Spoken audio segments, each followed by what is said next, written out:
So far we've talked about SD-WAN and what it is and what are the benefits. Today we're going to talk about the SD-WAN business case, how you can wrap those components into a justification for your management team to get approval to implement SD-WAN in your organization.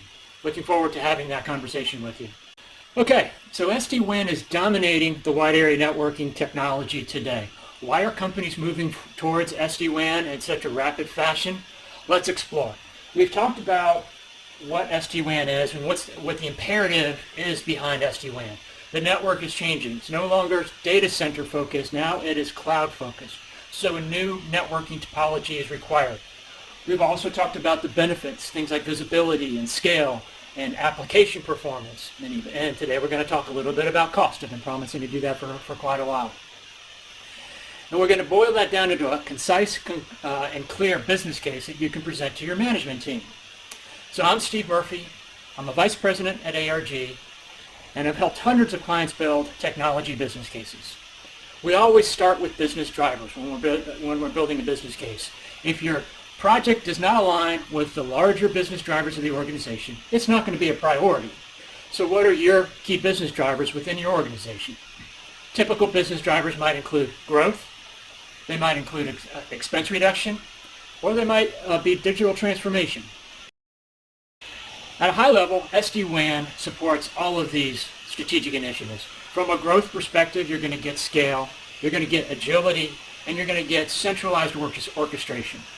From an expense perspective, you're going to replace expensive private networks, you're going to get bandwidth flexibility, and you're going to get an operational model that eliminates capital costs and puts services on a subscription model. It's very attractive to some organizations. And for digital transformation, we're going to change the networking model so it's not data center centric, it is network centric, it is cloud centric, and we're going to enhance the reliability of those cloud applications. So that's how SD-WAN fits into the larger strategic model of your organization. We're going to talk about the financial model of SD-WAN, and we've just put up a very simple network on the board here so we can walk through some of the variations that we would see. We've got remote site A, remote site B, and a data center. Very basic network. Today, and this is an actual customer with their pricing rounded to the nearest $10. So, but it is a condensed version of an actual network, not the full network. Today they're on MPLS, and today they're paying for a 50 meg connection at site A, $1,200. And at site B, for that same 50 meg MPLS connection, they're paying $1,900. This is an important point.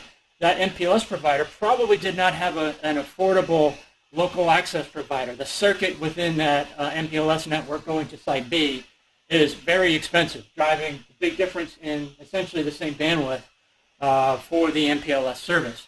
And this is typical within an MPLS environment. Because you're on an MPLS and you have to be on the same provider for all of your connections, that provider may not have a good access option at one of your locations, driving a really expensive price point. And that's just a fact of life within MPLS. It's been that way for the 15 years that MPLS has been in existence. In the data center, we have 100 megs at $1,300 a month. This is actually less or very close to the 50 megs, but in a data center, you typically don't have a local access circuit. It's a cross-connect that you would pay to the data center provider. We've assumed that that's elsewhere. That's going to be consistent no matter what we do. So we're not including that in our financial analysis. So total for this network is $4,450. Now, looking at a comparison using dedicated internet access and SD-WAN with the same bandwidth for this client, we were able to get dedicated internet for $490, and then we're going to add $300 for the SD-WAN service. That's a monthly subscription service. It includes the management of that device and the device itself. The Site B has another 50 meg connection. Again, we were able to get the same pricing as Site A, $490 for the dedicated internet access and $300 for the SD-WAN device. And at the data center, we're going with the same amount, same bandwidth that they had in the original scenario, in the MPLS scenario, 100 megs of internet at just $300 in the data center. Internet's extremely affordable, very low price per meg, plus another $300 for the SD-WAN appliance. Okay. Fair enough. That drives a $2,180 per month price tag. And if you do the math, this is 51% below what they're paying today. So that's the savings that they could garner if they were just looking to change their network without any bandwidth augmentation. But because we're saving 51%, we might be able to get them more bandwidth, gives them some headroom to grow and allow them to expand their applications and expand their workforce without worrying about having to expand their network anytime in the near future. So let's take a look at what an upgrade internet access and SD-WAN service would look like. Rather than the 50 megs that we've used in the other scenarios, we're going to put 100 megs at each of the remote locations. That drives a slightly higher price point than the 50 that we had in the previous scenario, $50 more per month. So $540 for a dedicated internet access and $300 for the SD-WAN at both of those locations. We're able to get a gig in the data center for just $650. And because we're putting in a gig circuit, meaning a slightly more expensive, slightly more robust SD-WAN appliance, so that's going to be at $350 in the data center. So our upgraded, doubling the bandwidth at the remotes and providing a lot more bandwidth at the data center drives a price point of $2,680. That's a 40% savings versus our previous or our current total. So in either scenario, the customer saving a lot of money. They can save 50% by just putting in what they have today, replacing what they have today. And they can drive just a little bit less in terms of savings, but double their bandwidth. Now, one important factor, I didn't include the redundant network in this analysis. This is just circuit comparison to a circuit comparison. MPLS to replacing that with a dedicated internet access. Of course, there will be a redundant connection. Maybe today they have DIA at all of these locations with a VPN failover. Or maybe they just have broadband. We're just going to leave that out of this calculation. You may be able to rebid and get better pricing on your existing redundant connections, but they're going to be there regardless of whether you move to MPLS or SD-WAN. So for ease of understanding, I just excluded the stuff that's really not going to change, outside of maybe being able to negotiate a lower price for those redundant connections. You'd be able to renegotiate those redundant connections whether you move into SD-WAN or not. So it's really not fair to add that benefit to the SD-WAN calculation. So that's how the financials work out. Let's take a look now at some ancillary benefits to make sure that we've addressed everything that you might want to include as benefits in your business case. Okay, so what are some additional pros and cons for SD-WAN? Because every business case has benefits, and there may be some negatives that we have to account for in our full and honest accounting of what this project may look like for the organization. So from a pros perspective, we've talked about how SD-WAN provides flexibility and scalability within your network. You can move your network very easily. You can scale it, deploy it very, very quickly. You can prioritize applications and individuals to get the bandwidth that they need for their most important applications. The application performance is enhanced because we're not going through the centralized data center anymore to get out to our cloud-based resources. We're going directly to those cloud-based resources. And downtime is reduced. So failover is seamless. It's transparent to the end user. Both of those result in enhanced employee productivity.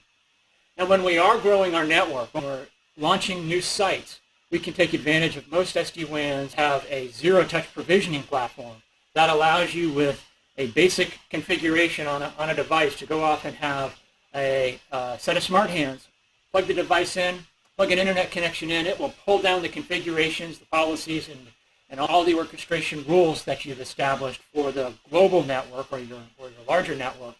That'll be downloaded, and within a couple of hours, you can be up and running at a new site. This allows you to provision these sites within weeks' time, a couple weeks' time, to if you're ordering broadband, for example, or we've even turned up sites in just a few days using a wireless connection and an SD-WAN box. You get enhanced network visibility, which leads to faster and less invasive troubleshooting. And you get comprehensive security. So uniform security paradigm across all your locations reduces the security risk for the overall organization. It's easy and cheap to increase bandwidth or to change bandwidth. If you're downsizing an office, you can reduce that bandwidth just as easily as you could increase the bandwidth if there was more demand there. We talked about how it's affordable. There's a very strong cost advantage with SD-WAN, and it's a subscription model. So when you're paying for this on a monthly basis, you are avoiding those capital costs, and you're leaving yourself open for flexibility should you change your mind or want to migrate to another platform. You're not trying to sweat that physical asset for 5 years. You're on a 2 or 3 year SD-WAN agreement where you can follow the market. Lastly, you can collapse the edge appliance. We talked about how SD-WAN can be the router, can be the firewall. We'll do WAN optimization, and we'll do your site-to-site VPN. So those are the pros of SD-WAN. They're pretty significant. What are the cons? Well, the biggest con for SD-WAN that people bring up is security and lack of quality of service. So let's take security first. We've talked about how there are some very strong security leaders in the SD-WAN market. So if you are looking for an ultra-secure SD-WAN platform, they are there. The federal government, I work in the Washington, D.C. area. We do a lot of work with people working with the federal government. The federal government is moving to SD-WAN, including some of the very sensitive agencies that are located here. They are moving to SD-WAN. There is a secure framework that you can adopt.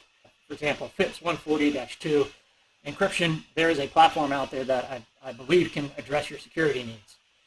And then with regard to quality of service or lack of being able to manage quality of service over the public internet, there's a solution for that too. And that solution would be look for a service provider, not just an SD-WAN platform, but an SD-WAN service provider that has a private network where they are managing that middle mile, that long haul piece over a private quality of service managed network. So you're only exposed to the public internet at that initial point where your traffic is leaving your remote site to possibly the last segment where the traffic is leaving the private network and going to the cloud service providers. Now, a lot of these SD-WAN service providers have direct connections into the cloud service providers, so it's really just that initial leg of the traffic that would traverse the public internet. We're talking generally that's a 10 or 15 millisecond type of transit speed. So taking everything together, Gartner says, and I hope you now understand why Gartner says this, that SD-WAN is a transformational technology. If you have an SD-WAN project in the works, feel free to reach out and contact me. I'm happy to have a conversation. I look forward to working with customers all the time. And until next time, I wish you all the best. Thanks so much for watching.